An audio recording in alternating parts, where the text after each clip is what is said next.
All right, my man, state your name and let them know you on Real Talk with Nick. Yo, my name Melvin Hammonds from Queens. Yo, I'm a great Knicks fan since 1962. And you on Real Talk with Nick. All right, I'm a real talk with Nick. That's what's up, man. And I know you're a Nick fan because you got the stamp of approval. I see it, baby. I see it. I like what I see it. I like what I'm seeing. So talk to me, man. When we speak of the Knicks of today, today's Knicks, man, who's your favorite player? Right now, Emmanuel Quigley. Yeah? Yes. What you like about him? His improvement as a point guard and as a player with the Knicks. As a player with the Knicks, man. Yes, Do you like him in the backcourt or you like seeing him play as a starter? I like to see him as a sixth man Why? because he brings the energy that the starters don't bring. Really? Yeah. So you think he'll thrive more as a sixth man? Yes. And would you say that because you think the pressure's off him? Right. He can play freely because he's more so the focal point of what the offense would go around. Okay. And how you feel about him being mentored under Derrick Rose? You feel that he could stray away from that? And Derrick Rose is a constant professional. Through all his injuries, through the teams he's been on, he's always been a leader. so you think Emmanuel Quigley should still be Kids can always learn from a better player. And in his prime, Derrick Rose was a great player. the great player? Do you think Derrick Rose still possess some of them skills as of today? We know he's much older. Some say he's a little bit of an injury-prone player. But when you have your Derrick Rose on the floor, how effective is he, man? Well, you have to look at the numbers. When he's on the floor, they're like a plus 16. When he's not on the floor, they're just an average team. So with that being said, being that the Knicks didn't make it to the postseason this season, would you say that have a great effect of Derrick Rose not being able to play? Yes. So how far do you think the Knicks would have went if Derrick Rose was healthy? I think they would have come out of the first round. Really? Because with Julius Randle, he put a lot of pressure on himself and he tried to do too much. With Derrick Rose on the court, he's more relieved to facilitate to him and just flow with the offense. Yeah. Now I want to go on with coaching, man. Got Tom Thibodeau as a coach, man. Ah, man. Are you a fan of Tom Thibodeau? No. Why not? He put too much stock into one style of play, and he never gave the second unit their due as to what they did for the Knicks in different situations. As if, can you set an example? Like, Not at one team, but if you watch the Knicks throughout the year, their first unit could be down 15 points. Bring the second unit in, they can get within 2 points, and all of a sudden he brings back the first unit instead let the second unit live and finish out what they started. oh, so you saying he switched up rotation too soon? Too soon. And he doesn't even know a permanent rotation at all. Like I said, when I say like Emmanuel Quigley being the sixth man, that should be established as his role. And understanding that he's coming in at some point to bring the energy to the team. That way, sometimes he set him down, sometimes it just was no continuity as far as the coaching aspect was. Got you. I got you. And how can we change that, man? Do you think he need an assistant coach, somebody like Mike Woodson, man? Who could run I the don't know if because his philosophy is he likes to go with older cats and he'll go with them until. You think that's a downfall? I think that's a great downfall. But what do you say to those who say that? Sorry to cut you off. But what do you say to those who say that vets are needed for the experience because they know the game? Positively, but they're needed for the experience as within practice, within knowing how to keep your body, how to stay in shape for the mental haul of the season.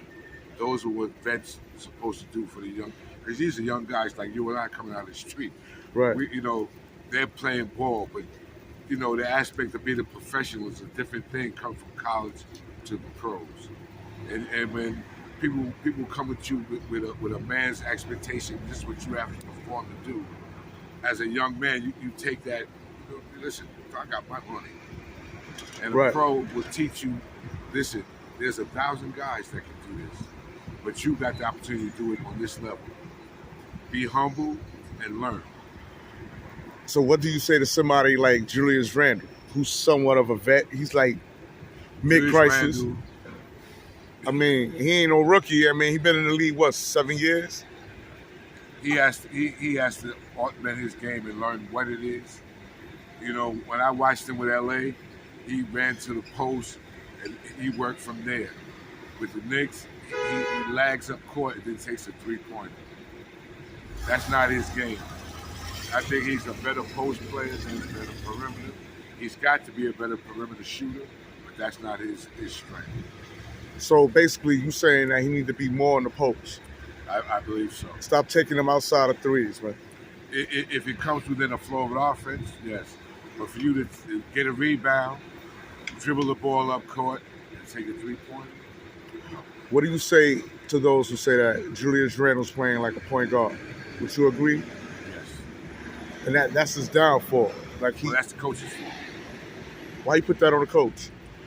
I'm coaching this team. If you bring the ball up twice and they strip you, as far as the coach, you don't bring that ball up again. You bring it up if you need a relief outlet, you catch the ball. But as far as dribbling as a point guard, when I got Derrick Rose, Quigley,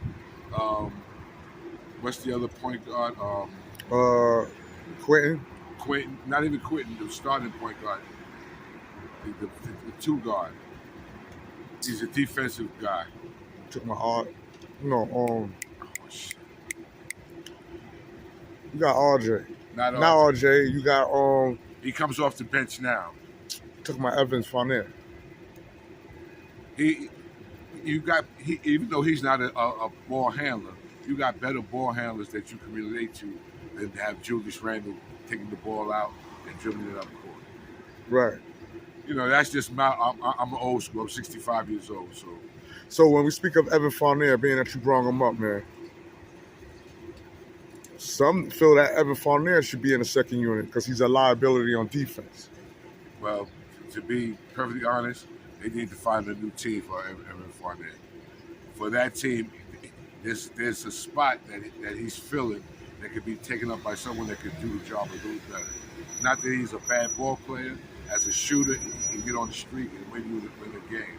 But like you said, on defense, he's a liability. Yeah, yeah.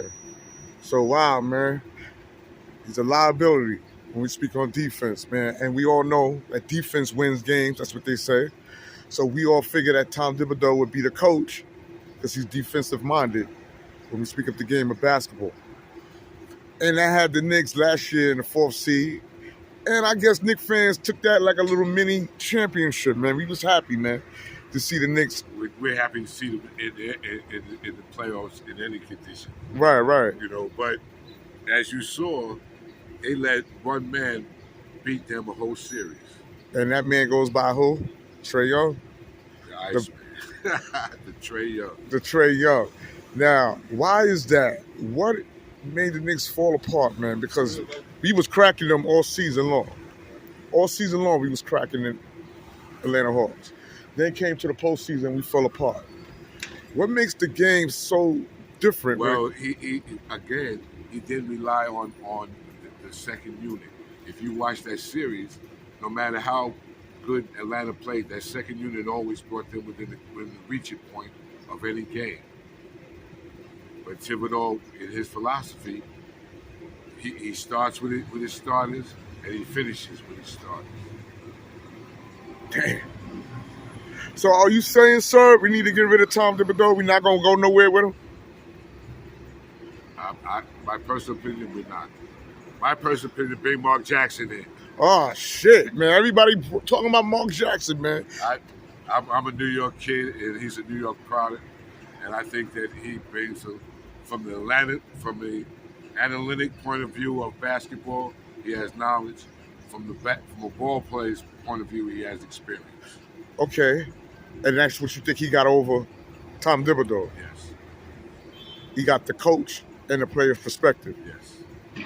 Wow, that's a good analogy. I never looked at it like that, you know? But we all know, man, That's a far cry when we speak of Mark, man. Listen. Why is that, man? Well, politics is what it is. Yeah, I wish I knew the perfect answer to that yeah. because But if was a fifth, as they say, my pops would say, if was a fifth, we all be we drunk. all be drunk. So let's say we some two drunk motherfuckers, right? And we got Mark Jackson on the Knicks. How effective would he be working under Emmanuel Quickly? How effective would Manuel Quickly be working underneath him? Yeah, you're right. That's the way I should have said it. Yeah, let me switch that. Thank you for the pull-up. How effective would that be? Look at Mark Jackson's career as a too small point guard in the history and the annals of basketball. He can teach Emmanuel Quickly how to use his tools. Emmanuel Quickly being the combo guard as he is, man. He do so splashes as being a point guard. Right. If you had to critique him playing that position, what would it be? What do he needs to work on to be a better point guard? If we had to rely on Emmanuel Quickly. How better to run the team. Not to score, how to make sure your scorers get their touches. Okay. He's not going to never be the go-to guy, but he can run the team to make sure that the team can prosper under his leadership. I believe. You believe? All right. And my boy R.J. Barrett, man, is a beast. Wow. If he ever learns not to get so emotional in his game, he's a beast. If you watch the stretches, rebounding, playing defense, sometimes he's at the top of the key playing point guard. Right. That's a gift. If he ever gets this into the game, he could have a nice career. You think so? So was you saying that during his draft class when he came in the third selection and everybody wanted Zion? Well, history will be that history will tell. Zion has been out 2 seasons. Barrett has gotten better in 2 seasons. His team is getting better. Right. Listen, Pelicans is a good team. With Zion, they'd probably be a better team. But can you depend on that? Okay. Now, speaking of guards, man, I want to do a little history check when we speak of Knicks basketball. Who's the greatest guard, man, on the Knicks? That you seen play? I was a point guard in my little era of playing basketball, and it was always a toss-up between Earl and Clyde. I got to meet both of them. I got to talk to both of them. Yeah. And the style of play for me, of both of them, was something that I tried to do a little bit of both. Yeah. So what did you learn from Clyde? If you look at what you steal that ball with grace. Ah, man, yeah. And Pearl just how to handle it. This how to handle someone going to the basket, spinning and keeping the ball.